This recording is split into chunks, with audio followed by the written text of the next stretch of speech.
د غزني ښاروالۍ د 1401 مالي کال کلني راپور غونډه کې د عوایدو له زیاتوالي خبر ورکوي. د غزني ښاروال له رسنیو سره خبرو کې ویل د دوی په عوایدو کې 98% کې زیاتوالی راغلی. په 1401 کال کې بیا هغه تقریبا 98% لوړ شوي دي، هغه 80 میلیون نور لوړ شوي دي چې مجموع یې تقریبا 103 میلیون ته رسیږي. دغه عواید تقریبا 98% زیاتوالی په 1401 کال کې راغلی د نسبت په 1400 کال ته. اخوا بیا د غزني ښار اوسیدونکي وایي د ښاروالي فعالیتونه د تیرو کلونو په پرتله ښه شوي او له ښاروالۍ غواړي چې د دغه ښار پارکونو، پارکینګونو او میلځایونو ته دې خاصه پاملرنه وکړي.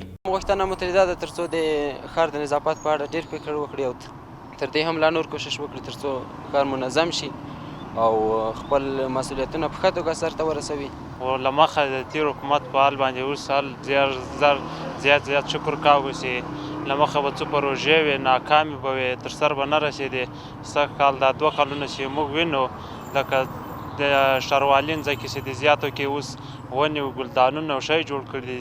موږ له ښاروالۍ دا خواهش ده چې پارکو ته توجه وکړي. پارکونه یې نه دي جوړ کړي. اول د ټول چکر د حاکم صاحب پارک دلته توجه نشته. په همدې حال کې د غزني ښاروال وایي سږ کال د ښاري ښکلا او بیارغونې په برخو کې د 10 پروژو کارونه عملا روان دي چې د کال تر پایه به بشپړې شي. 11 انکشافي پروژې موږ ته انتقالي پاتې دي او سږ کال چې موږ کوم هغه لزومدید په اساس باندې یا د اولویتو په اساس باندې نو 19 پروژې موږ نور راسره نیولې دي.